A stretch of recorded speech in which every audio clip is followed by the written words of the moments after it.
All right, well, you got a Kasparian. It's a big Monday. Lots of giant stories, okay? So. It feels like a normal Monday, to be honest with you. No, I hear you. I don't think so, though. I hear you, but I don't think so.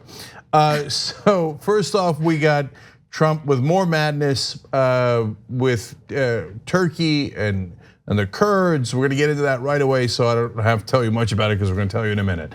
And then we've got Bernie Sanders with a very important announcement today. So I don't want you to miss that. It's, in my opinion, probably the most important policy proposal of the entire presidential campaign cycle. He gave you what you wanted. You got what you wanted. No, I got what America wanted and needs. I know, but like you personally, this is the issue that you've been so focused on. That's right, that's right. You know why? Because I'm logical and it is the only thing that matters. Anyway, that's later in the program. But if you'd like, you could keep tilting at windmills. Like, we're gonna get gun control if we get 98% of Americans on our side. Anyways, okay, so that's a little bit later. Biden, did he do a effective counterattack? Anna Kasparian on CNN says no. We will discuss that a little bit later in the program. Speaking of no's, one of the worst Democrats in Congress, of course he's one of the most powerful, Richard Neal, will not go after Trump on a boat. He will not go after him on a goat. There's a whistleblower from the IRS, and he's like, I don't want to talk to him. It's ridiculous, yeah. We're gonna get to that later. What? It's unreal. So, all right, tons of stuff. Casper, go, hit him. All right. America's Kurdish allies in Syria are accusing the United States of turning its back on them following Donald Trump's abrupt decision to pull US troops out of northern Syria. Now, I say that it's abrupt because it certainly was. There was no real explanation given as to why Donald Trump made this decision, but what we do know is that he made this abrupt decision immediately following a phone conversation he had with the Turkish president, Erdoğan. Now, the US has more than 1,000 troops deployed in the region, and they're currently, or they were, working closely with our Kurdish allies there in the fight against ISIS. However, now it turns out that the US troops will be pulled out because of Trump's decision. Now, American forces will not support or be involved in the operation, and United States forces, having defeated the ISIS territorial caliphate, will no longer be in the immediate area. This was a statement released by the White House just recently, and also the Associated Press is reporting that Trump's abrupt decision to stand aside infuriated Kurds who stand to lose the autonomy they gained in the course of Syria's civil war. The Turkish president Erdoğan said American troops have started pulling back following his conversation with Trump the night before. All right, lots to say about this, and this is not an easy issue. A lot of people are painting it as easy, it isn't. There are certain things that are easy. The manner in which Donald Trump made the decision is, as usual, mental. Without consulting our own Pentagon, without going through any kind of deliberative process, and actually apparently upending one that upset a delicate balance that they had struck in the first place, as usual. So Trump's actions crazy, right? In the way that he did it. Now, why is it complicated overall? Well, progressives, including myself, we want troops out of Syria in general. On the other hand, those 1,000 troops that we had in northern Syria, in essence protecting the Kurds, well, those are probably the last ones I would have pulled out. And so why? Well, that's also complicated. So on the one hand, the Kurds helped us tremendously in fighting against ISIS. On the other hand, the Turkish government is very against some of the Kurdish forces that they think are part of the separatist movement in Turkey, and they call them Kurdish terrorists. And Turkey is not an enemy of ours, although that would make Donald Trump more likely to support them probably, but they are the second largest army in NATO, and they're critical to anything we do in the Middle East. So now that means that you have to be very concerned about Turkey's concern about Kurdish terrorists, right? But at the same time, you don't want to betray the Kurds who just helped you fight ISIS in Syria. So what you need is a really smart president that could thread that needle. That is not what we have. Unfortunately, that is not the direction the United States of America has gone. But look, one big clear takeaway is we told the Kurds we'd have their backs. And now for the 100th time in a row, a large Western power has lied to the Kurds and betrayed them again. And if you don't know the history of it, the Kurds are constantly betrayed by the Western powers. They help them in whoever they're fighting with at the time with big promises about, oh, once we're done with this, we're gonna help you and we're gonna have your back.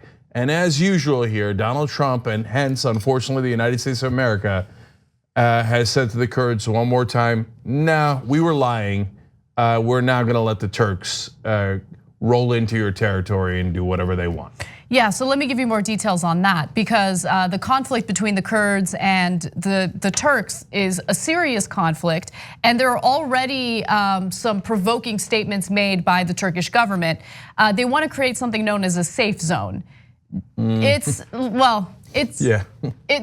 let the title mislead you or the label mislead you. This is not a safe zone. Essentially what Turkey wants is to encroach on Syrian territory and do away with the Kurds that live near the Syrian-Turkish border, right? And so let me give you the details on that. Turkey has pushed for this safe zone that would remove Turkish forces from the pocket of Syrian territory nearest to Turkey. The US has instead been working on establishing a security mechanism with the Kurdish allies, right? So now Trump has completely reneged on that promise of creating this security mechanism, and he's allowing for the Kurds to fend for themselves. Understandably, following the Kurds helping us in Syria, they're very upset. So here are some statements from the Syrian Democratic Forces. The American forces did not abide by their commitments and withdrew their forces along the border with Turkey. We will not hesitate for a moment in defending our people against Turkish troops. So Cenk, can you elaborate a little more on why Turkey sees the Kurds as terrorists? Because they're being linked to the PKK in Turkey? Yes. So the PKK is recognized internationally as a terrorist group. It's Kurdish separatists in Turkey. So now, both illegitimate Kurdish actors in Turkey, i.e. people who've committed terrorism, and legitimate Kurdish citizens of Turkey are concerned that they don't have the full rights of Turkish citizenship. Now, the government of Turkey swears up and down that that isn't true, and there are a lot of Kurdish politicians that ascend all the way to the top leadership in Turkey from time to time. But that is a very real and important issue, and yes, there is a lot of violence around that. So the Kurds, the PKK does terrorist acts within Turkey, and then the Turkish government does tremendous state violence against some pockets of Kurdish areas in Turkey, as the government of Israel, for example, does state violence. So that state violence should not be ignored. It's not just, hey, the terrorists are bad guys, and then when the state comes in and rolls in tanks and fires at citizens and civilians, it's no big deal. No, there are no clean hands here either way. Now, PKK, if you believe the Turkish government, the US government, etc., they're bad guys, okay, that's easy. But what's not easy is, well, they're intermeshed with the Syrian Defense Forces, which are also Kurdish, which are near the Turkish border, right on the Turkish border, that have helped the United States of America fight against ISIS. So are the Syrian Defense Forces purely good guys? Syria is a mess. What does it mean to be a good guy? What does it mean to be a bad guy? I do know they helped us fight ISIS. That's pretty good. And we made a promise to them, and breaking that promise is terrible. It is terrible, especially considering future conflicts where we might need allies. This isn't just about the Kurds, it's about what it messages to the rest of the world. If the United States is gonna use any group of people and then renege on its promises, why would any group wanna help us with what our objectives are abroad? 100%. Look, next time we go into a conflict and we tell a local group, hey, don't worry, we got your back afterwards, they'll never believe us. And they'll be right not to believe us. And you know what that does? That endangers our troops more than almost anything you could do. And so, look, now there's more implications in this. I just want to be clear about what it means to let Turkey do this incursion. There's a lot of euphemistic talk. They would be invading Syria. Right. And they would march their troops those 20 to 30 miles, depending on which report you believe. And the safe zone means, no, we now have this territory. Yeah, and maybe technically the United Nations is not gonna call it Turkey, but we're gonna control that area, or we're gonna occupy that area. And the Turkish government would say, so that the terrorists don't strike us and they're not on our border. The Kurds would say, no, so that you could have our territory, which is most of the territory Kurds have within Syria. So I think an occupation is probably a fair way to describe what will happen next. But in order to occupy, first you gotta roll in the tanks. So that's what's coming in first. When you roll in tanks, when the Kurds say we're gonna defend ourselves, well, of course they are. Of course they are. So Trump is saying, no, there won't, I'm telling Turkey, we'll get to that later. Oh, I'm telling Turkey they better not do anything wrong. What does that mean? Do anything wrong with what, tanks? Yeah, they're gonna do something wrong with tanks, as in fire them. When the Kurds say, we do not agree to you taking our territory. So this is potentially a giant mess that Trump has created. God knows why, by the way. I mean, let's talk about that for a second. Yes, that's what I wanted to talk about. Yeah. So he says, it's because the Turks are gonna take the ISIS fighters off our hands, because we have all these ISIS fighters. Again, reports range anywhere from 10,000 to 60,000 ISIS fighters that we've captured. And some of the countries, like the European countries that some of them originated from, have said they're not gonna take them back. They're not going to detain them. Trump's very upset about that. So Erdoğan comes in and goes, I'll take them. And Trump's like, okay, great, we have a deal. Now, I'm not convinced that's the real deal, okay? But if that was the real deal, then Donald Trump is a total idiot. You know why? Because America doesn't have those ISIS fighters. You know who has them and who's detaining them? The Kurds, the Syrian Defense Forces. They actually have them in their jails. Now, do you think that the Kurds, after being invaded by the Turks, are gonna be like, oh right, Donald Trump, who just betrayed us, told us to hand over the ISIS fighters to you guys? Well, of course, we'd be happy to do that. I mean, the fact that he doesn't know that is unreal. If you put aside every other part of this that's nuanced. The fact that he doesn't know we don't have the ISIS fighters, the Kurds do, and of course the Kurds are not gonna give the ISIS fighters to the people invading them. How could you not, if that's the essence of the deal, and you think, no, Trump's on the level and he made this deal, then you actually think Trump is dumber than I think he is. I don't trust any deal that Trump makes at this point, especially when he makes abrupt decisions immediately following a phone call with a foreign leader.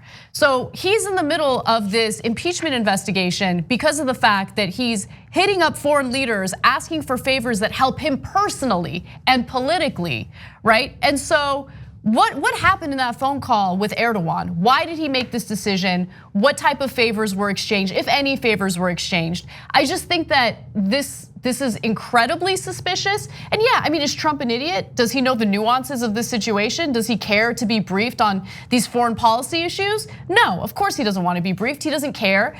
The only time Donald Trump cares about anything is when it benefits him personally. Right? And so that's why I think it's important to have a real clear understanding of what happened in that phone conversation. I don't know if they've already put it in the secret server. I wouldn't be surprised. It's hard to know what in the world Erdoğan could have promised Donald Trump. There is a Trump Tower in Turkey. I don't know. Okay, now let me tell you what we do know for sure. Let me go to graphics 11 and 12 here. This is Trump's special envoy in charge of fighting ISIS. He resigned recently because Donald Trump is mentally unstable and he couldn't believe the irrational decisions he was making and how he was betraying our allies left and right. So now he weighs in on this. His name is Brett McGurk. Remember, this was Trump's special envoy to fight ISIS, okay? He says, the White House statement tonight on Syria after Trump spoke with Erdoğan demonstrates a complete lack of understanding of anything happening on the ground. The United States is not holding any ISIS detainees. They're all being held by the SDF, that's the Syrian Defense Forces, which Trump just served up to Turkey. So it's not me saying it, it's Trump's own special envoy whose job was to fight ISIS that's saying it. Okay, one more tweet from him. You should read all of his tweets. They're all devastating in how they show the details of how Trump does not understand one thing happening on the ground. Okay, he says Turkey has neither the intent, desire, nor capacity to manage 60,000 detainees in Al-Hol camp, which State Department and Department of Defense Inspector Generals warn is the nucleus for a resurgent ISIS Believing otherwise is a reckless gamble with our national security. Which leads us to one more aspect of this. It's possible that the Kurds are like, oh, you're really concerned about those 60,000 ISIS fighters that we helped you capture. We did most of the work, and we lost lives capturing those people. When we talk about work, it's not like they were digging trenches. They lost their brothers and sisters capturing those ISIS fighters, right? But now it turns out it was all for nothing from their point of view. So they're gonna have two incentives. One is, oh, Turkey, again, the country about to invade us, would like these ISIS fighters. Maybe we release them and see what happens. Then you'll have the ISIS fighters and you'll have to fight them, okay? So that's one possibility. I'm not saying the Kurds are gonna do that, but that's certainly on the board. And number two is, well, Kurds are out of allies. So the Turks are coming for them. Trump just betrayed them. There's no Western powers left. So who's the only one that can help them with Turkey? Syria, Bashar al-Assad. The dictator they were fighting in the first place. They remember how the civil war started? Before ISIS got involved and made an even bigger mess of it, a lot of the different factions inside Syria were fighting against the dictator, Bashar al-Assad. But now the Kurds are gonna go, well, I got nothing left. I gotta go to Assad. Otherwise the Turks are gonna run right over me, right? So, and by the way, who's Assad working with? Iran. So, and this is, by the way, this is also really, really important. Part of the reason why the national security apparatus and the Republicans are freaking out right now is because this strengthens Iran, and Israel hates that. So our defense contractors hate that, Israel hates that, Saudi Arabia hates that. So these are all of our allies for what they're worth, right? And so they're like, what have you done? What have you done? Now the Kurds are all gonna flip and work with Iran. That hurts Saudi Arabia and Israel. That's why their hair is on fire. This is the one thing that the Republicans are not backing Trump on. They're all over Fox News, including Kilmeade and everyone else screaming bloody murder. Why? Because he's hurt Saudi and Israeli interests. So let's talk about that. Let's move on to that angle of the story. Okay, so following Donald Trump's abrupt decision to pull US troops out of northern Syria, every right-winger who has a platform or was invited on a platform criticized him and did so aggressively. And so our very own JR Jackson put together this mashup featuring some of those voices. Take a good look. Now we're saying, okay, Turks, go wipe them out or force them out. What kind of message is that to the next ally that wants to side with us? Do you support this move or not, sir? No, there's one word that describes this for me: betrayal. This impulsive decision by the president has undone all the gains we've made, thrown the region into further chaos. It's just incredibly jaw-dropping from my perspective. And right now, we're just saying we're just going to leave them and abandon them. And abandon our allies? That's a campaign promise? Well, abandon the people that got the caliphate destroyed? And I think it's a strategic blunder that will have significant implications. I'm making myself clear how short-sighted and irresponsible this decision is. Russia is stepping in when we step out. So we are made to look like the fools. Our allies think we're idiots. What do you think about this? The fact that it looks like we're going to pull out and Turkey's going to take over. Email us, friends at foxnews.com. And abandon. To everyone in the White House and every Republican who was mad that President Obama pulled out of Iraq, you feckless, unpatriotic cowards. Bush handed a victory to President Obama. Obama walked away because he was fed up with it, much as you see sentiments here being registered. This, to me, is just unnerving to its core. This is devastatingly bad. What a disaster. I cannot believe this is where we're at. Diplomatic line.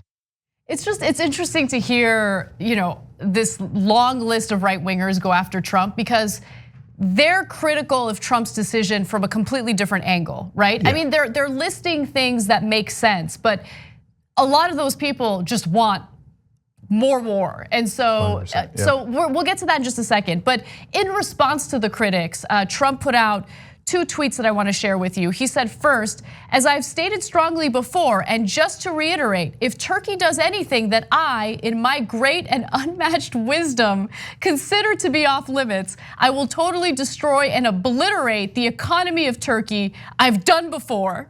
They must, with Europe and others, watch over the captured ISIS fighters and families. The US has done far more than anyone could have ever expected, including the capture of 100% of the ISIS caliphate. It is time now for others in the region, some of great wealth, to protect their own territory. The USA is great. Jesus Christ. Okay, so now we got to break that down. First on the tweet. Guys, look, apparently this is a tweet that broke the camel's back, because all over social media and television today, people are like, great and unmatched wisdom? Who says that about themselves? As you know, if you watch the Young Turks, I've been screaming this from day one.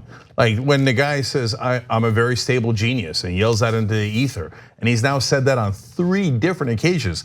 On one occasion, this is now a long time ago, where he said, I'm known for 2 things. One is being a very stable genius, and the other is my mental stability.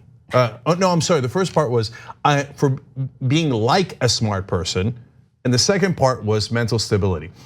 If anyone brags that they're known for mental stability, what do you know? You know that they are not mentally stable. Every real person knows that. Every real person knows that if in your personal life you have somebody who screams at the family dinner table or anywhere, I have unmatched wisdom.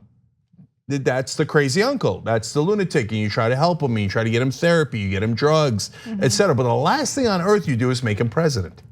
So even if you agree with withdrawal from Syria, obviously Donald Trump doesn't know what he's doing. I mean, he's an absolute madman. And so now let's talk about this. Okay, speaking of which, so the first thing you do is abruptly, without consulting the military, that actually in this rare case was working on a delicate balance and actually had an interesting solution to a very complicated, nuanced problem between the Kurds and the Turks.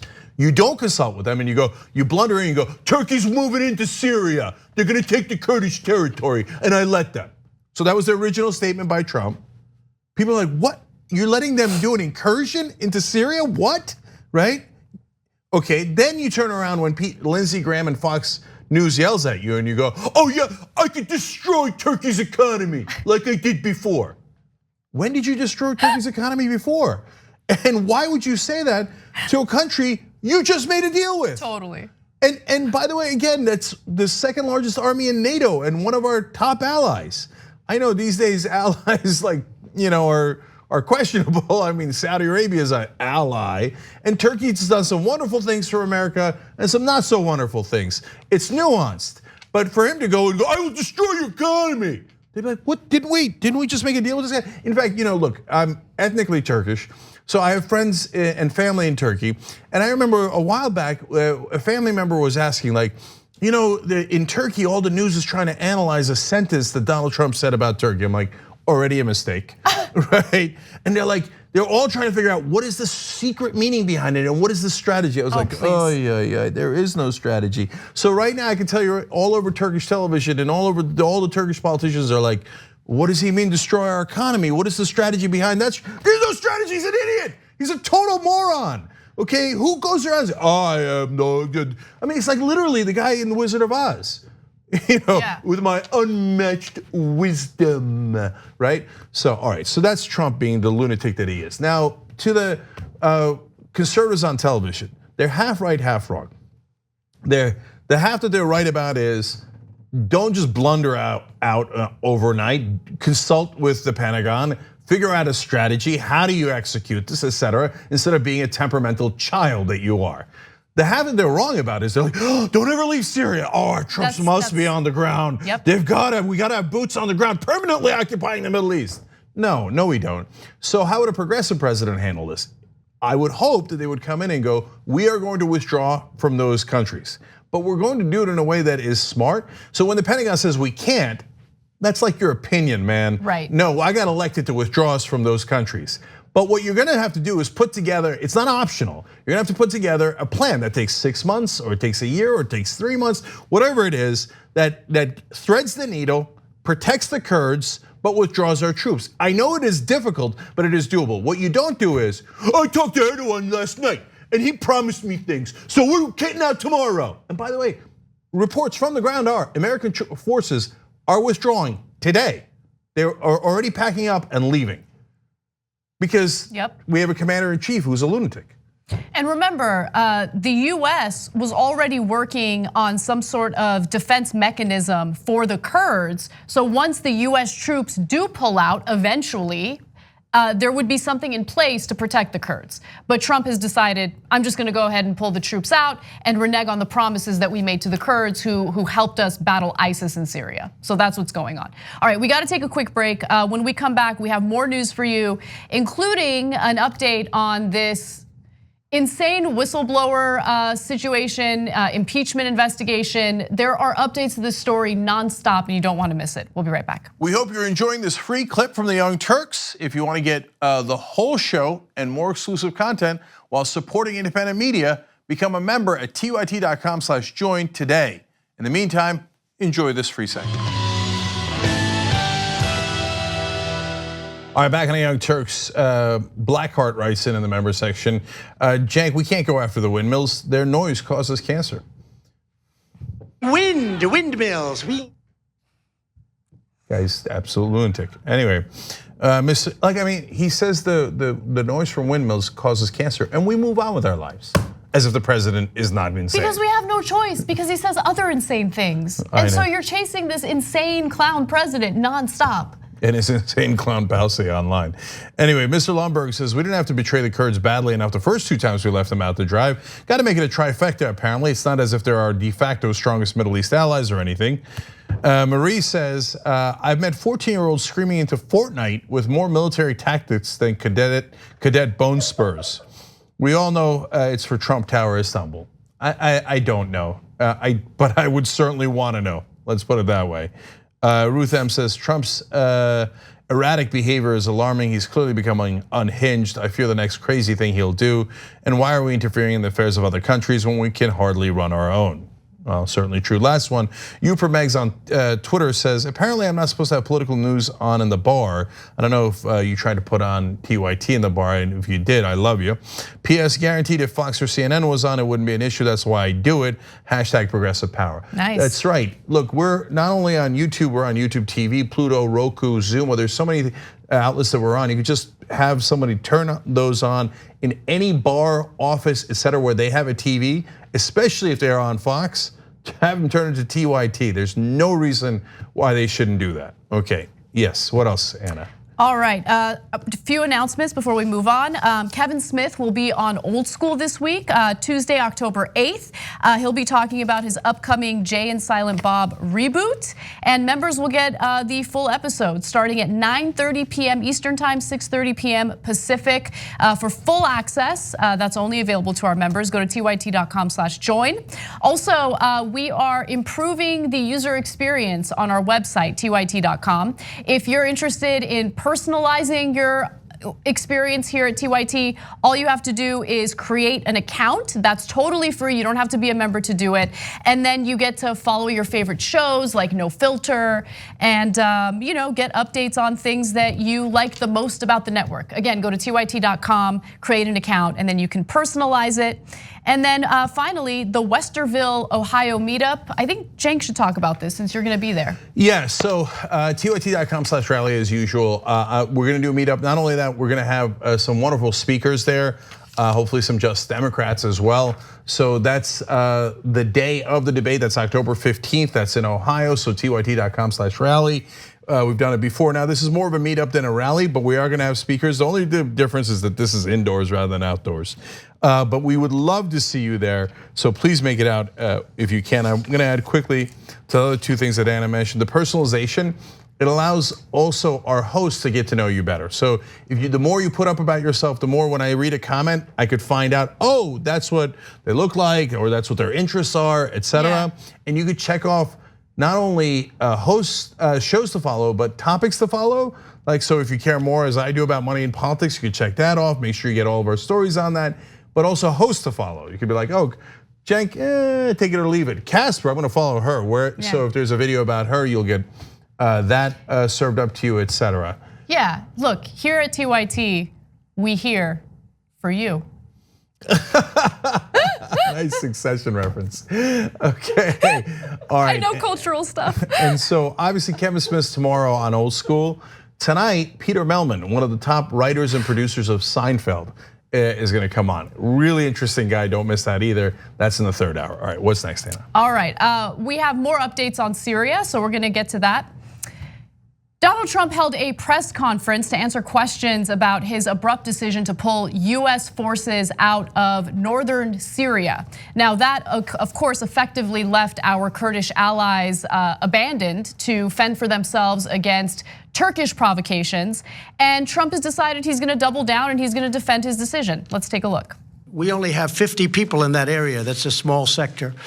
And I don't want those 50 people hurt or killed or anything. I don't want anything bad to happen to our people. And I told that to President Erdoğan. I said, don't hurt any of our people get hurt.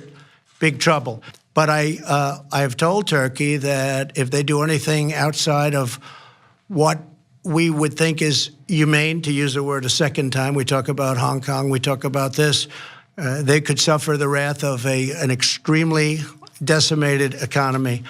And I've done it once. I did it with Pastor Brunson. You remember the Pastor Brunson? And they wouldn't give Pastor Brunson back, and they ended up giving Pastor Brunson back pretty quickly. Their currency fell at record levels, and lots of other things happened. So I don't know what he's specifically talking about when he references 50 troops, but just to be clear, we have more than 50 troops in that area. We have as many as 1,000 US troops in that area who are now coming back to the US. So look, if you try to dissect every part of his madness, it'll take up the whole 3-hour live show. So Pastor Brunson was something that happened earlier. He did apply pressure. Did it single-handedly sink the Turkish economy? Decimated, suffered a wrath? No, but did it affect the Turkish economy? Yes. So that would be a point of concern for them. But the main thing I took from that was, now we told them, now you gotta know limits. You have to be humane. Humane, Donald Trump. Donald Trump has said that we should kill the family members of so-called terrorists. Well, how do you even know if they're terrorists? I mean, a lot of the drone strikes are not, you don't even, a lot of them are based on signals. They're not even based on human intelligence. So you not only kill people you don't know, but you kill the family members of the people you don't know. And we're supposed to rely on Donald Trump's definition of what is humane to provide a check on the Turkish incursion into Kurdish territory. And the Turks are supposed to know, hey, don't mess with Donald Trump. I mean, if you are too inhumane to the Kurds, by Trump's definition, then he'll do economic damage to us. Yeah. That means absolutely nothing. You can't trust Trump to be humane himself, as we know, and he's, decided to defend Saudi Arabia, which literally ordered the murder of Jamal Khashoggi. But anyway, there's that. And by the way, they did that in Turkey, in a Saudi embassy in Turkey. And so Turkey has firsthand knowledge that Donald Trump thinks dismembering someone is not too inhumane. And aside from Donald Trump's own defense of inhumane behavior, there's also the fact that he doesn't know anything, that he is ignorant when it comes to these issues. And if you don't believe me, I think this next video will summarize it pretty perfectly. Take a look. The Kurds themselves have lost thousands of fighters in battling ISIS. And we've lost a lot of fighters. Can you guarantee their safety? Well, we're going to try. If you look at some of the Kurds, as you know, that's a natural enemy of Turkey. Specifically, as I said, I mean, they have natural enemies.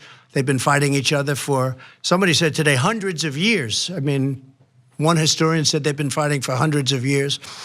We interject ourselves into wars, and we interject ourselves into tribal wars and revolutions and all these things that are very, they're not the kind of thing that you settle the way we'd like to see it settled. It just doesn't work that way. But hopefully that'll all be very strong and strongly done. Well, I'm glad that he's being specific in that answer. Makes me feel a lot better about the abrupt decisions that he made right after a phone call with the Turkish president. So lots of madness to interpret there. First of all, it's okay, hopefully it'll be strongly done. What will be strongly done? And what does it mean to do it strongly in this context? I would presume doing it strongly actually would mean that there would be more inhumane actions taken rolling through Kurdish territory. Okay, and now, but my favorite part was, he said, somebody said today, in other words, They briefed him for the first time, Kurds and Turks are enemies. And he's like, oh, they're natural enemies. I found out today. Somebody said today. You might have wanted to find that out yesterday before you made the decision about letting Turks roll into Kurdish territory. That would be a relevant fact to know before you made that impulsive decision based on God knows what incentives you had. Donald Trump talks about international relations the way I talk about sports. Where once I learn something new, I'm like so proud of myself. Totally, and I you're really right. emphasize it, right? Like, oh, Kershaw is a 5-tool player. I don't even know if that's true, but that's like the way that I would say it because I don't know anything about sports. Trump knows nothing about foreign policy, about domestic policy, about anything. I mean, he's infamous for refusing intel, right? For refusing briefings on foreign relations. Like, it's out of control. What Anna's referring to, there's a lot of things that Anna's referring to, but the one that sticks out the most is when he was going to meet with North Korea. And they said, well, do you know North Korea? There's this very important background context to the story. He's like, no, I don't need to know that. He said that he would know whether they have a deal. By the way, well, what would be in the deal? Anyway, whether they were gonna have a deal within 1 second of meeting Kim Jong-un. By the way, North Korea has essentially given up. There is no deal. They have continued testing their missiles. They will continue, as they have been, developing their nuclear weapons. Donald Trump doesn't know anything. He's unprepared, ill-prepared, has no knowledge on these issues, has no curiosity about these issues. He has simply used his position of political power to enrich himself and his family. That's all he cares about. And so look, the relationship between Turks and Kurds are far more complicated than their natural enemies because they live in the same country and a lot of Turks have partly Turkish blood in them. And so some Kurdish folks have risen up all the way to prime minister in Turkey. And so it's not just that they're enemies, they're also friends and allies and neighbors. But yes, they have a conflict in southeastern Turkey. Okay, so now, but guys, if you're MAGA, I mean, I don't know. There's no talking with them, right? Are you proud that your president is an idiot who didn't know any of the relationship between Turkey and the Kurds before he blundered into a call with the leader of Turkey and promised to let them roll into Kurdish territory? Do you think that that's good foreign policy when the President of the United States doesn't know what he's talking about and finds out afterwards, oh, I let you take Kurdish territory. It turns out, I found out today they are natural enemies, but I let them do it anyway. Yeah. That's a relevant fact. How could you not think that's a relevant fact? Unless, again, if you're a Trump follower, you revel in how stupid you are. So there's no language where we could communicate to you in a way that it would break through to you. So one final video from this press conference, and this is an important one to show you because Trump is confronted by the GOP critics in response to his decision to pull the troops out. Take a look. Mr. President, a number of Republicans, including Nikki Haley and Lindsey Graham and Mitch McConnell, were very critical of this decision today. Mitch McConnell put out a statement saying he wished he would exercise leadership and reconsider, and suggested not doing so would be reminiscent of what the Obama administration would do. I have great respect for all of the people that you named, and they have their opinion, and a lot of people do. And I could also name many more than you just named of people that totally are supportive. You see the names coming out. People are extremely thrilled because they say it's time to bring our people back home. We're not a police force. They're policing the area. We're not a police force. Okay, but this isn't about policing that area. It's about following through on the promises that were made to Kurdish allies that helped us fight ISIS in Syria. So you can't just use groups of people, get what you want, and then turn your back on them, because that sets a terrible precedent.